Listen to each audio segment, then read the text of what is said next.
Hey guys, welcome back to the channel. Thank you so much for clicking on the video. It means a lot that you guys keep clicking. If you guys keep clicking, I'll keep making. Come on in, come on in. It's live today. We're going to be talking about the official 41 cast drop.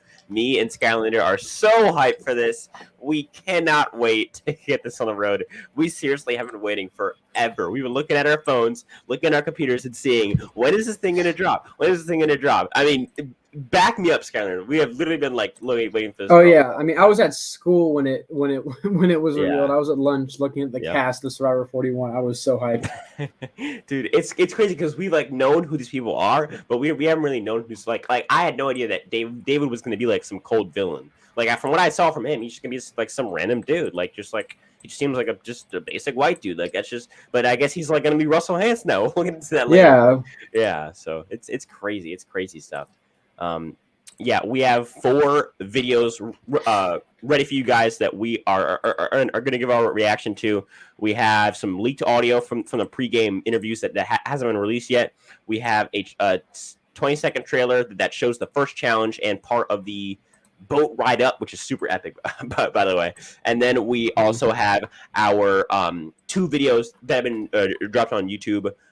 One of Jeff talking about the Survivor, whatever, this and that. And then the future of Survivor and all stuff like that, and Jeff defending the big twist that's supposed to happen this season. And then we have another one that's the first EW one that EW does where they're like, oh, like who, why are you going to win the game and stuff like that. So let's get into it. Thoughts before we get into these sources, because I'm so hyped. Yeah, I'm just really excited. The cast, they're living up to it so far. From looking at the bios and everything, the previews really got me hyped. I think they're doing a great job marketing the season so far. But I'm just really excited to get into this stuff. And Underdog, what's up? Who is Russell Hantz? Listen, who is Russell Hantz? That's a good question. Who is Russell Hantz? You mean Russell Muscle TV? That's what you mean. That's obviously the more popular Russell in Survivor television. For 21 years. Survivor has continued to evolve by pushing the envelope and testing the players. And over 40 seasons, the game has become much more complex. From the introduction of hidden immunity idols. There's a little immunity idol about this big in a jungle that's this big. To secret advantage. This is an idol nullifier. I see a rolled up piece of paper that says secret advantage. This is a huge win for me. And game-changing twists. Come on in. Wait, what? Your past has come back to haunt you. Are you serious? Been back and forth, one of the best fire-making challenges we have ever had. But one thing has remained the same. Players must learn to adapt or they'll be voted out. Ozzy Tribe has spoken. There's a history on Survivor. Every twist we've ever done, people have hated in the beginning. Going back to season 3, when we did the first tribe swap. You guys can give me your buffs. Silas, Teresa, Frank, you guys are now members of Baran. Oh my God. Now, if tribes don't get a switch, they're upset. It was the same with the idol. It's the same with everything. I ain't finished playing just yet. 8th person voted out of Survivor Samoa and the 2nd member of our jury, Kelly. Survivor 41 is birthing a new era, starting with a much more dangerous 26-day game. So that means it is a very fast pace. It does force the players to make bigger decisions. So there will be new advantages. And there will be some controversial twists. We're going to be doing things and let the audience in on things in ways we never have before. Bring them inside the game a little more and pose the question, now you have this information before the players do, what do you think he would do? There's also something I'm really excited about. It's called the game within the game. Game within the game is an interactive experience for junior future Survivor players where they'll have to spot and solve rebus puzzles hidden within each episode. When it comes to twists on Survivor, the smart, aggressive aggressive players take it, adapt, and move on. Because the game is kind of like the monster in a horror movie. When it's chasing you in the kitchen, you don't stop and ask where it came from or how it got its powers. You just try to outwit it, outplay, outlast it. Because otherwise, if you don't kill the monster will kill you. So I'm trying to remind players, just keep moving and beat the game. It is fast, you gotta earn everything, and even then, there's no guarantees that you'll keep it. That's Survivor right now. So buckle up. How about that? How do we? I mean, yeah, Christ, like, yeah. I mean, this oh first God, of all, Underdog this is said so like much they're stuff. Edge of Extinction. That like they didn't actually show Edge of Extinction in the trailer. I know someone just said it in the chat. Yep. That they showed. I know that's not Edge of Extinction to my knowledge. Jeff Probst actually said himself that Survivor won't be having Edge of Extinction for the foreseeable future. So we don't have to worry about Edge of Extinction. I think it was just an island shot like they have most seasons. So don't worry, guys. Edge of Extinction is not coming back. Don't worry, guys. But I'm super hyped for it. You know, this is crazy that we're actually finally getting something after more than a year. So just seeing the trailer, even though they didn't really even show us anything from 41, besides like a couple, shots every now and again, I'm still super excited. Yeah, I'm just so hyped for just seeing what this season. So okay, first of all, Jeff's hyping the season up with all the twists, right? He's saying this, that, twist that, blah blah blah blah blah. I just don't understand what is Jeff saying with He says there's gonna be new twists and controversial twists as well. So what in the world? Like, why haven't we heard about these on Inside Survivor if they're so controversial? Or is he just saying that to get people to? They did say there was some Exile Island twist. They never said exactly what it is. So maybe that's it, but I don't think that would be it. I think the quote unquote Exile Island is actually just like the one that they had in David vs. Goliath. Yeah, that's what I'm thinking. Like, because I'm predicting that there's going to be like a Matt Singh tribe, and so if that's the case, then they'll dissolve, and maybe they'll have like one of them go to exile. I don't know, something like that, or maybe both of them. I don't know. But yeah, so I feel like overall, like Jeff is talking about this controversial twist. What in the world could a controversial twist be? Like that it's that big that he starts to make a whole essay on how people they've always hated this one, and they've always said like. I like how he's shit talking his audience when the people who are his audience are the people who are literally watching the video that he's shit talking. I just don't get it. It's right though. That is correct though. Every single twist that's ever happened, people didn't like in the beginning, even tribe swaps. But that argument is flawed because that now implies that every twist has ended up with people liking it in the end, which is not true. Not true at all. Because I mean, there's a reason I have the Medallion of Power in season 40 just popping out all of a sudden. Nayanka coming back for season 41. Like there's a reason why it's not the case. Yeah, but there is some truth behind it though. But I mean, I'm still excited though. Like yep. How do you feel about so he had said controversial twists. He had said how do you feel about this? And then I'll give my thoughts after about this game within the game thing. I think it's kind of cool. I don't know if I'll be doing it. I'll be mostly fixated on the actual game that's going on. But I think it's interesting. Something interesting. Maybe we'll see how it works out. I don't think it's gonna be a bad thing. It's probably gonna just not change the game at all. That's I remember we were talking about it beforehand on Discord, and I was like, "Stupid, do not care." And as long as it doesn't spoil me on the show, I'm gonna try and disregard any sort of hint at it completely. I don't want to be spoiled. I don't want to have any of that stuff. So I swear to God, if this puzzle thing, they're like, the winner is Gyrus. Like it's not a puzzle. Listen, but I feel like they need to be really really careful because here's what I'm so confused about.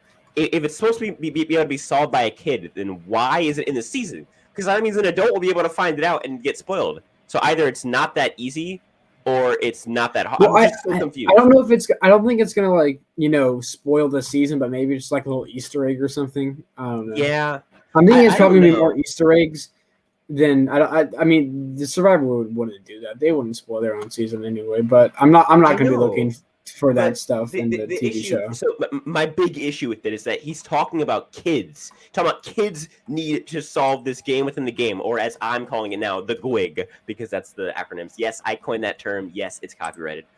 No, but if kids are supposed to be able to figure this out, how in the world are adults supposed to be able to ignore it? Because if I want to ignore it, how in the world is a kid supposed to find it out without me also not being able to? Like, that's just, it blows my mind. I think it's probably gonna be something like that plays like right before the episode comes back on, maybe after an ad break or whatever. Yeah. Like wait, well, let's like explain like in depth, like. So like I'm thinking like maybe like obviously there's ads in between the episodes and stuff. I'm thinking maybe before the ads start, or maybe like right when Sarah comes back. They usually do a shot of the island or whatever. There might be something there. Oh. Okay. Like I want them to be like, okay, this 5-second margin is for the kids who are trying to solve this stupid ass puzzle. And you look, and when that happens, I'm gonna look away. Okay. Yeah. Like I'm thinking that could be it too. Like before the ads start or after the ads end.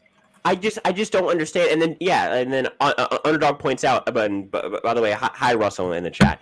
Underdog had pointed out it's gonna have an impact in the players at the end of the game. What? Wait, really? I never saw that. That better mean that you'll be able to guess who wins or something like that. It better not mean that it's gonna like have some sort of vote like America's player or something is gonna affect the game. I swear to God, if Russell Hance is running the show right now. I don't think they do something. I never saw that. It's probably we're probably overthinking it honestly right now. Yeah, honestly, but it's just like it's scary because it's such an important game. Like I would hate to see it get spoiled because they're trying to sell to their young demographic, which is really smart because you get fans who then grow up and give you views forever. But at the same time, you need to be careful with to not ruin your entire game. All right, guys. So we are going to now look at a preview that shows the first challenge plus part of the boats riding up at the start of the game. By the way, super epic. It's 19 seconds. Yeah, 19 seconds, 20 seconds. But boy, did it get me hyped. Yep, and it's 20 seconds. And in tomorrow's video, I'm going to have me and Once Upon an Island actually comment on our thoughts about both this one and then the audio that we're going to show you guys later. So let's watch the trailer right now. Let me move this thing back, and let's tap on that, add to the stream, and you guys should be seeing it in seconds. There we go. It's a dangerous game. It's kind of like the monster in a horror movie. It's hungry. Either you devour the monster, or the monster will devour you.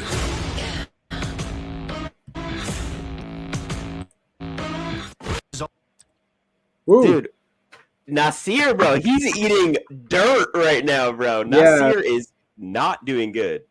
Yeah, first medical evacuation of the season. Yeah, no, I mean, I don't know how, but in that 20-second ad, I'm in the Discord. These guys, I think, was it Underdog that sent that? And I was on this ride to school on my bus when that happened, and I saw that. I was like, oh my god, this is insane. I was like, I don't know how they got me so hyped that there's a 19-second ad for the show, but literal 19 seconds can get an entire fan base riling up, and it's not even that epic. Like I was watching Australian Survivors trailer for their Brains season, and I'd never seen a wink of that show country's version of the show, but it got me hyped. Like I was about to go bootleg. They go overboard with their ads and everything. And I wish Survivor would do that. That'd be so cool. But I get it because Survivor's more generic. Like they kind of follow the same thing. Whereas Australian Survivor does a lot of weird twists and stuff, but that's not what this video is about. It's about Survivor 41. So give me your thoughts on this entire thing. So first of all, we have the first challenge being the one you go over the net. You get some pretty cool shots of that. I can specifically remember in Island vs. Idols pregame, they always showed Jamal going up the rope. That was the shot I always saw. And so going up the rope. How do we feel about the boats coming up? I mean, that's just so. I mean, that looks so cool. Seeing the 3 boats on the island in front of them coming. There also in the ad you saw there was a marooning because someone, I think it was who jumped off the. I know. I think it was. Wait, what? Yeah, no, and we saw someone jump off of a boat. I think Brad. I think we saw Brad jump off a marooning boat or something like that in one of the shots. He jumped off like a ship you're talking about? Yeah, like a big ship. Yeah. So I think we're getting a marooning. Good. It was a person with curly hair and a green buff. So I think Brad's really the only one that Yeah, green is that. Ua. So, and if it's curly hair, I'm trying to think of who else. Maybe it's the country guy because he also had curly That's hair. Brad. That's Brad. Oh yeah. Okay, cool. Yeah. So No, yeah, but we're getting the marooning, and then we got the 3. Like, it's so awesome. Like the 3 boats, on the going towards the island. I'm really pumped. It's really just that one shot alone. It's like so crazy. Hype for sure. I'm hype as well. Okay, now I'm gonna play for you guys the leaked audio from the pregame that has not been released yet by any official sources, but it's been nabbed by the crazy people on Reddit. And so I'm going to give you 1 minute and 29 seconds of leaked audio from pregame interviews. I think it's pretty interesting. Maybe we'll be able to pick out people's voices. All right, here it is. Sorry for the glitchiness if it is.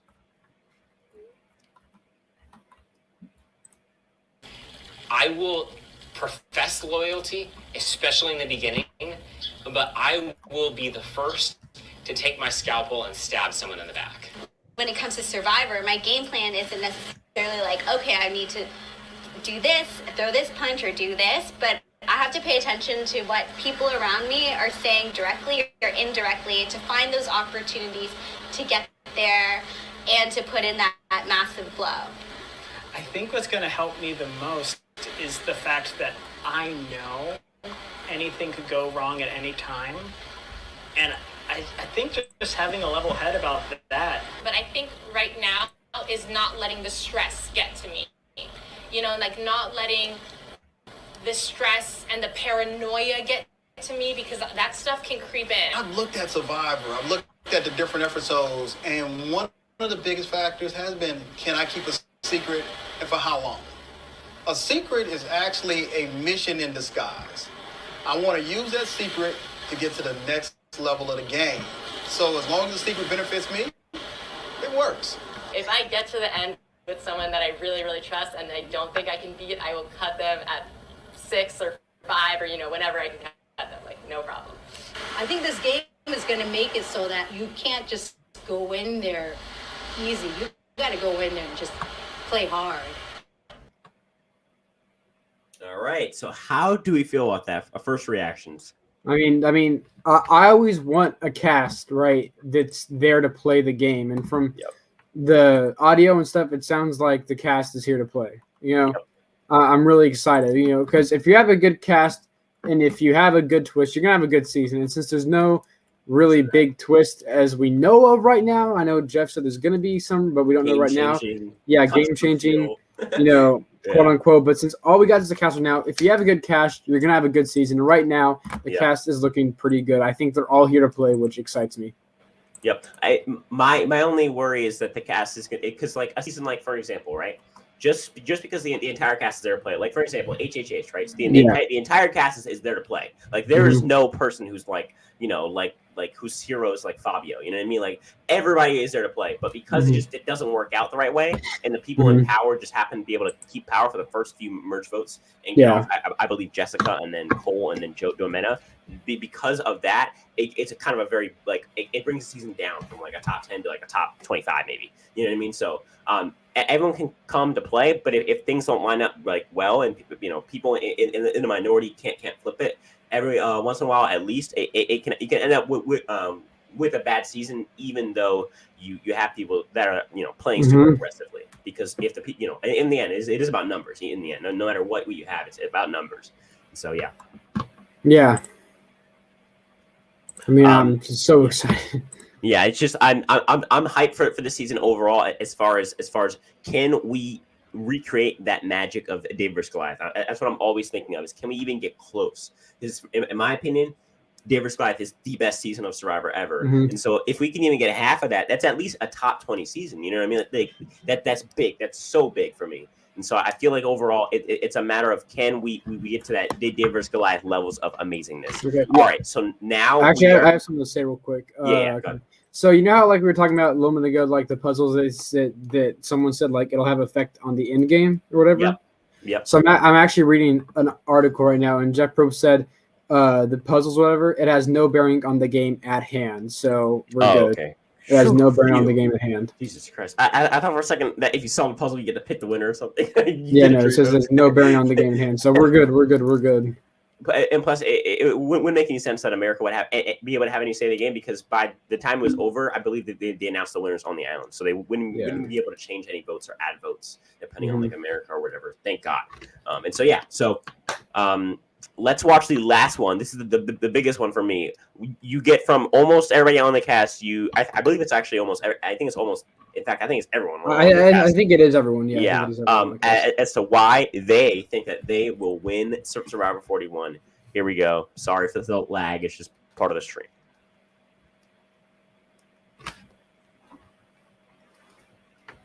Going to be this season's winner of Survivor because I came here ready, patient, put in the time and effort. Now it's time to show what I got. Because I'm here to outwork, outplay, and outlast every other contestant on this island. I'm going to win Survivor because I'm younger than Survivor itself. I'm very athletic and I have really good people skills, and I never, ever give up on anything. I'm going to win Survivor because I'm the most adaptable, flexible player out here.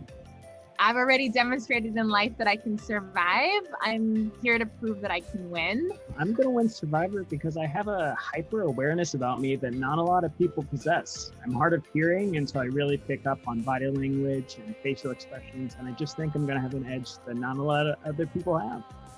I will win Survivor because I was born to play this game. Bring it. I will win Survivor because I never give up. I am unrelenting in every facet of my life. I do everything I do with heart and determination. So, nobody's going to be able to stop me out there. I have the ultimate strategy thought out and perfected. I am going to win Survivor because I am the triple threat. I am the social guy, I am the strategic guy that they will not know about until it's too late, and I'm also a bit physical, so I think I have everything it takes to win. I will win Survivor because I'm determined. I'm going to win Survivor because no one's going to see me coming. It is time to win the title of Sole Survivor, and I'm going to do that. I'm going to win Survivor because I have the perfect combination of smarts and social skills and emotional capacity to connect with people. That's going to make me someone that people want to work with and want to vote for to win $1 million. Physically, I have a good shot at this. I'll win. Wouldn't that be wonderful to be the oldest female to win Survivor? Just think about that. That'd be something, wouldn't it? I'm originally from Sri Lanka. As of now, I'm 36 years old, and 18 years of my life was living in a condition with no running water, no electricity, or our toilet was just a hole right in the ground outside. Our house was like just a mud hut with coconut front roof, and so the elements are going to be really piece of cake for me. I am the jack of all trades. In this game, you can't be the best at anything, but you have to be almost the best at everything. And I can tone down my amazingness to be almost the best and not the best. All right. Everyone's very confident going into this season. So one of them's going to be the first person voted out too. Which is hilarious. Okay. So give me the person who you just dislike as a person the most, and I'll give you mine. Oh my just god! Off of these I dislike as a person. Wait, so can bios and stuff from the interviews count towards this? Yeah. Because mine is also based off an interview as well. Okay, so right now, personal least favorite on the cast.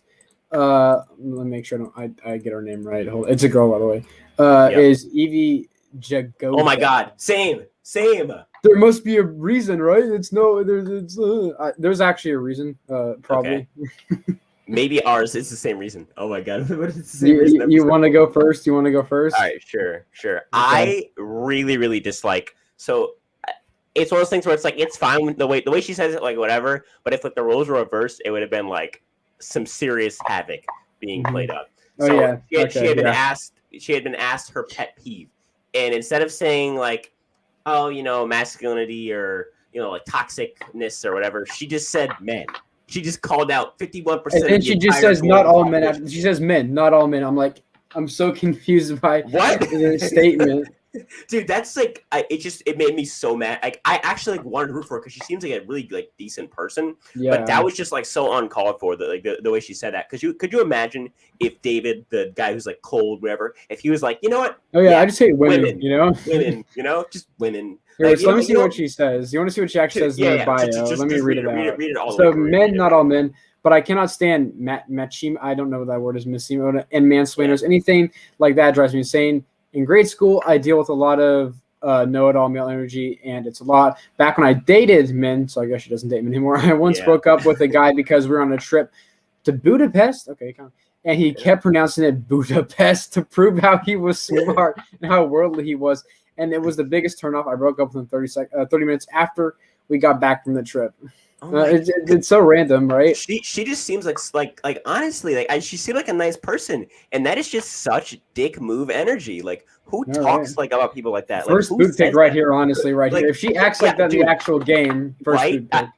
I don't care. Like, politics all said. This has nothing to do with politics. Yeah. You believe whatever you want to believe. But and I'm sure most of this season probably like agrees with her because it's more like liberal thinking people, right? Because it's younger, right? It doesn't matter what politics you have. Nobody wants to hear about how men and mansplain. Like I guarantee you, even the most like forward and progressive thinking men on the season are what's it called? Are going to be like, bruh.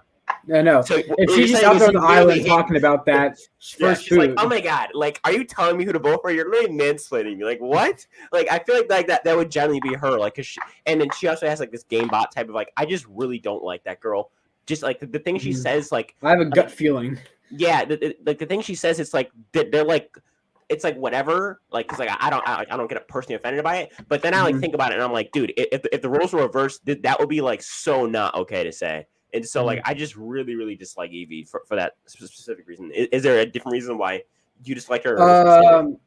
No, I mean, if she dislikes me, right? So I mean, yeah, right. Of course, I'm gonna dislike her, dude. Could you imagine if like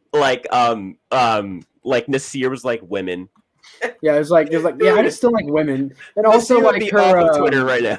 her whole like bio is very political, and if she reads politics in the game, no one wants to see that, so they're just gonna vote her out. Oh, and that's it too. I like Survivor's already political enough. Please get your politics away from my beloved baby. That's what I'm watching Survivor to avoid all that. Like, exactly. So if she starts talking politics on the island, I don't think anyone's gonna vibe with that. I'll go watch MSNBC. I'll go watch whatever. Like, I don't need to go watch Survivor to watch my politics. That's like the last thing I want to see. And like, I'm fine with like maybe you talk about like your belief, but when you make it your whole personality, which literally her entire personality is her politics, that is so toxic to me. I could never like connect myself to somebody like that in my real life, and I definitely will not on a reality TV show where I can make my own opinion. So first boot pick, if she's like this, on the island, it's 100% Evie. But like, who knows? Maybe she'll put up. Is she on the Yase tribe or the Ua tribe? She's on the Yase tribe. She's on the Yellow tribe. That would go against my Matt Singh pick, but I mean, it's gonna be a toss up for me, like, because guys, I don't think is Luva. I don't think they're losing. So it's between Yasser and Ua. And I think, honestly, if Yasser loses, we have our first poot right here. I think. It's one of those things where like I think in my opinion, my straight up prediction is that Ua is gonna lose every single challenge, but that doesn't happen. I think Ua and Yase are just going to split losses 1-1, and I think they're going to have a double tribal at some point, probably after the dissolvation of Ua, and then that would then make Luvu have to vote out one person who. It's either the easy vote is Heather, but they're probably, I mean, it's new school. There's no way that the easy vote is going to be like the person who goes home. But yeah, overall, I have such a disdain for Evie. I that's so uncalled for to just say like the thing I dislike the most is half the population of the entire Earth. Like if you dislike me, I dislike you. How about that? Okay, let's move on. Let's move on to more positive. So do you want to do favorites right now? You want to do like maybe a couple of favorites right now? Yeah. So I love Danny. Danny is my winner pick right now. Now I really like Jairus as a person. Like Jairus's vibe. It's like seems really warm. Like just a nice person in general. I also like is it Brad? No, who's the guy who's like gray hair? Gray hair. Gray hair. Is that no? That he's bald. That's, guy with gray hair. Ricard. I Floyd. love Ricard because this is the difference between like a Ricard and Evie, right? They probably agree on politics like very similarly, but Evie makes it her entire personality, and Ricard just seems like a genuine like nice Ricard's dude. just very low key about it. He's low key. Like I'm like from what I understand, they both identify with the LGBTQ spectrum, but the difference is that like Ricard, like Evie, like in your face the entire like she'd be on the island and just like constantly yelling in your face, and Ricard just seems like a really nice guy. Like he just seems like, and then I know he's a single father, which is so sweet. And yeah, no, it's just like overall, I feel like Ricard is so much more relatable as a person, and definitely more of a favorite as a person. So yeah, Evie is definitely not my favorite. Jesus Christ. Yeah, well, let's move on. I don't know. I don't want to talk about Evie anymore. Jesus Christ. Yeah. Oh my God, that is just it's so angering. It's so angering. Do you any more any favorites of yours or? So yeah, Danny, I'm liking him too. The only thing that kind of worries me is that one of his pet peeves is lying. So that, but that could just be in real life, you know. I don't like when people lie. My pet peeve is voting at an urn. Like that's like a big pet peeve of mine, right? Yeah, no. But I think he just means it in real life. So yeah, I get it. I'm joking. But I really like Naysayer. I'm liking Naysayer right now. I don't like Nasir as a player because for me, the two people the three people who I see as being possible goats is Heather, the Asian Genie, and then Nasir, because they all say nothing up. So they all originally I was like, I'm really interested in Nasir. I still am as a character, but as a player, I just have really little confidence in him getting respect from a jury that's as competitive as this one is. Probably going to be with game bots like Evie and and Ricard on there and their Gyrus and stuff like that. And so I feel like overall it's a matter of, I think that I lost my train of thought. Who was I talking about? Nasir. I think that Nasir, because he says nothing about the game in his bio at all. Not one thing. He doesn't say a word about the game. It's all about like you have to be competitive and this and that. He doesn't say a thing. Like there's people saying, I'm gonna cut someone at Final 6 and Final 5 and this and that and super sweaty. But like, which is also not the best, but I'd rather that than someone just not talk about the game at all in their entire bio. Like that's a problem for me. Preseason, like if you're not focused on the game at all preseason, so like unless he's gonna go in with like a total natural like Keith Nail thing and just win because like the jury has people who like him, you know what I mean? Like as a character, I'm very interested in him. But as a player, I'm very excited to see David. I think he's the villain of the season. Russell Hance. I think David, if he doesn't make it to the merge, he's still gonna be like a good pre-merge villain, like your Peter of Ko-Rong or like your Ace or something like that. And if he makes it to the merge, I think the season has a genuine shot at being like a top 10 season, because I love villains. Because I love like personally, I'm gonna be rooting for David. I love me too. Rooting for villains. I honestly I root for villains more than I root for heroes. Honestly, villains are just more interesting. It's just because you're more layers of person. You have more evil in you, meaning that there's more layers to you, and there's more layers to unpeel and figure out, and you're a more complicated person. I mean, it obviously shows that the Villains Tribe in Heroes versus Villains is so much more interesting than the Heroes Tribe. So I mean, close. Yeah. So it's a matter of I like David as a player and a person, and I'm gonna have fun rooting for him. And if he wins, great. And if he doesn't win, then the casuals will be happy. Bring him back. Bring him back. Yeah, bring him back for another season. I mean, I hope he plays like Russell Hance. That'd be so fun to watch. Dude, that'd be all. I don't need like another Tony type, like a character who just carries the entire season, but like I wouldn't mind it. You know what I'm saying? I wouldn't mind it. But I also don't want him to overpower and take all the screen time at the same time. So he might play too hard. He might be one of the first people voted out, but who knows? We'll just have to see. Either way, whenever he's in the game, it's going to be fantastic. Actually, I want to say this because I have no idea why, but David gives me Jason Linden vibes, and I have no idea why that is. Jason was actually like a sweet guy. David's more. I know, I don't know why, but like just something about him gives me like Jason Linden. I don't know what it is, but that's, I guess so. Personal favorite right now is David, though. I could see that. I for me, my personal favorite is Danny, because Danny's thing that he has to play like Jeremy. He has to play with the meat shield strategy. If he doesn't, he's gonna be like Jeremy's first game where he gets taken out near the merge. Because I think Danny's gonna be really good strategically, decent enough socially, and probably actually pretty good because he seems like a nice guy. Maybe not like the best socially, but probably in the top half socially, and obviously physically he'll win a few challenges, and he's definitely gonna make it to the merge as long as he doesn't get like crazy blindsided like in the pre-merge or whatever, or like swaps through really bad. And so that leaves him to just have to get through like those last 5 rounds. And so he has so many ways to get there. He can win out. He can play meet shield and then take all those dudes and put them in front of him. He can use idols. Like he has so many ways to get to the end. And so someone who's guaranteed to get the merge, obviously their chances eventually they already just go like twofold because now half the cast is gone. You know what I mean? And so having somebody to root for that is going to make the merge is a really, really good feeling. Yeah. I'm just worried that when he gets the merge, he's going to overestimate his people and then get blindsided, and it's going to be great TV. Okay, but so let's say this still. Let's say David and Danny are both at the merge. Who do you think has more of a chance at that point in the game than Danny? 110%. Danny? Because I think David is going to isolate himself, and he's going to do what Westland said. He's going to grab 2 girls, or like maybe a girl and a guy or something like that, and he's going to go to the end. And he's going to grab like two people, and then he's going to but he doesn't have that Hans that there was. He doesn't have that in his blood. Like I just don't. I just don't feel it. I mean, maybe I'm wrong. Maybe he's the next Russell Hans, Tony Blachos, but he doesn't have it in his blood. He's not that. He's not that good. Yeah, so he did say he wanted to play like Russell Hans strategically, but he did say that he wants to play more socially, like Todd Herzog from China. Yeah, and people who do that, they're like, I'm gonna play let me take a dabble out of Cerie's social game, and let me take a dabble out of like Joey Amazing's physical game, and I'll take a dabble out of like Russell Hans strategically, then idle finds, and then I'll take a dabble out of like Poverty's Luck in Micronesia, and like you can't do that when you're actually on an island. And so I feel like with him, he's gonna have to realize that he can't play this perfect game. Like I remember in the video, the thing asked like, how are you gonna win? He's like, I have a specific plan.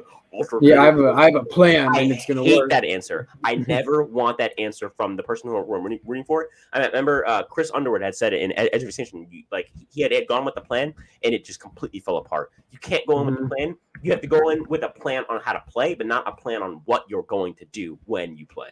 That's my opinion. Yeah. Yep. All right. What's it called? So okay, let's pick our first boot. Do you want to stay on 3? 3, 2, 1. Evie. Yeah.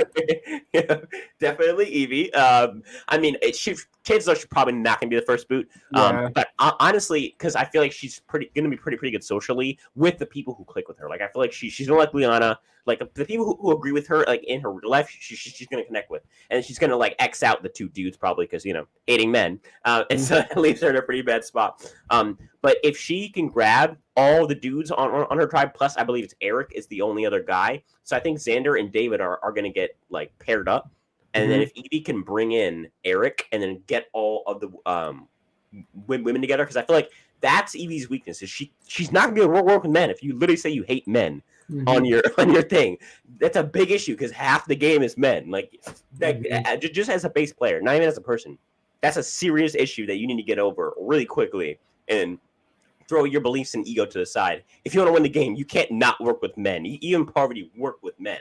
You know what I mean? Like there's no one who doesn't work with one specific gender and wins the game. That's just not how Survivor works. Period. And so it's just so silly. Her answer. I would definitely say her first. Although I would have to probably go with like someone like Xander first, just because I think it really depends. So if Yase loses, I'm going with Xander because I feel like Evie's gonna pull in the girls. Yeah, so I think that Evie's gonna pull in the girls, and then it's gonna be Eric either causing a tie on the first vote, which he's not gonna do. He's gonna flip over with the girls, and then it's gonna be David and Xander. I think that they're gonna take out Xander first because David's gonna be more. Maybe David has an idol or something. I don't know, something like that. So my first pick, right? If it's Yasser, you go. And then for Ua, I would think. Hold on, let me pull Ua up. Go ahead and give me your Yasser. So yes, I still believe it to be Evie because I mean we have some older. One of the like women on the is like an older woman, so I don't know if they'd vibe necessarily. Maybe she'll switch over to. Yeah, maybe. And obviously, the 'cause men won't vibe with her. So yeah, because no. For Evie, it's all about like, can you flip Eric and then get all the women together? Because obviously, the first thing is getting the women together. But I feel like Heather might not like her because it doesn't seem like Heather aligns with her views in real life, or at least not that severely. And so it's like Heather is just. It's either gonna be Heather going over with Xander, David, and then they pull an Eric, or it's gonna be the girls getting together and then Eric just kind of flips over because he's scared. Yeah, and that's my, I meant Tiffany. my issue. Tiffany, sorry. Tiffany's the Sorry, older woman, 47. Yeah, she's 47 Yeah, years old. So I mean, yeah, she might not vibe necessarily with She just- Evie. yeah. So she may be in the swing vote position. Who knows? I'm having a hard time loading. Can you tell me who the Okay, tribe so is for yeah, Ua? Ua is Brad. Is his name? Yep. Jerry. How do you say his name? Jarius. Jarius, yep. Jarius. Ricard. Ricard, Sarah, Jeannie, Chantel, and Eva. And Evie. Yeah, No. Chantel, Sarah, and and Jeannie. And Jeannie. Okay, so I think from there, I think we get Jairus and Chantel and Brad getting together, and then that would leave Jairus, Chantel, and Ricard coming together, and then that would leave what Brad, who else? Brad, Jeannie and Sarah. I think from there they just pick whoever, and they can pick whoever they want because they're not going to force a tie. And so from there, I think I maybe Jeannie probably on a first boot. If not, then maybe I don't think they would do Sarah for a first boot because she's too good in challenges. So they might go with Brad just because he's an outcast, which would suck because I want to see Brad as a character. He seems like a genuine guy. Cool. He seems cool. Yeah. So that Wyoming love. Yeah, first ever Wyoming contestant. Yeah, right? 41 seasons, first ever Wyoming contestant. That's so insane to me. Yep. All right. Is there any? Give me your closing thoughts, and then.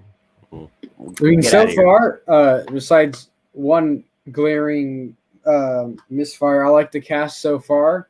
I'm really liking the trailers thus far. Yeah. It's really getting me hyped for the season. I cannot wait for Survivor 41. I mean, it's going to be more than a year, like a year and like a half since Survivor. I guess it showed me I maybe took Survivor a bit for granted, but now that it's finally coming back, I'm so excited to see it come back. You know, now that we're actually getting into the real preseason, this Wednesday will be exactly 3 weeks away from the airing of the first episode. We'll have the after show podcast.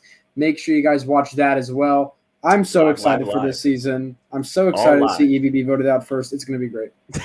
So I was just going to say that too. Yeah, guys. So we are going to be streaming. If you're watching this before September or September 22nd, we are going to be streaming on September 22nd every Wednesday after that. Every Wednesday about 5 minutes after the episode. So immediately when the episode finishes, let me go see what Spencer and Skylander have to say. And go to our channel. We'll be live probably at 9:05 EST. And so get ready for that. Tomorrow I'm going to be collabing with Once Upon an Island. We are going to be talking about the 2 previews that we watched today, not the 2 videos on YouTube, but the 2 previews, the audio and the 20-second one. He is going to give his take. Once Upon an Island. Thank you for the collab. And yeah, guys, the bell is so important. That bell is so important. Go follow Skylander. He makes great content on Survivor and dabbles in the Skylander franchise series. I mean, it seems like interesting stuff. I don't even know what that is, but I like the vibe. It's warm and comfy, guys. Go check him out. And yeah, guys, overall, I just thank you for the support. The past few videos have been doing fantastic. Keep it up, and that's it. I'll see you guys later. Peace.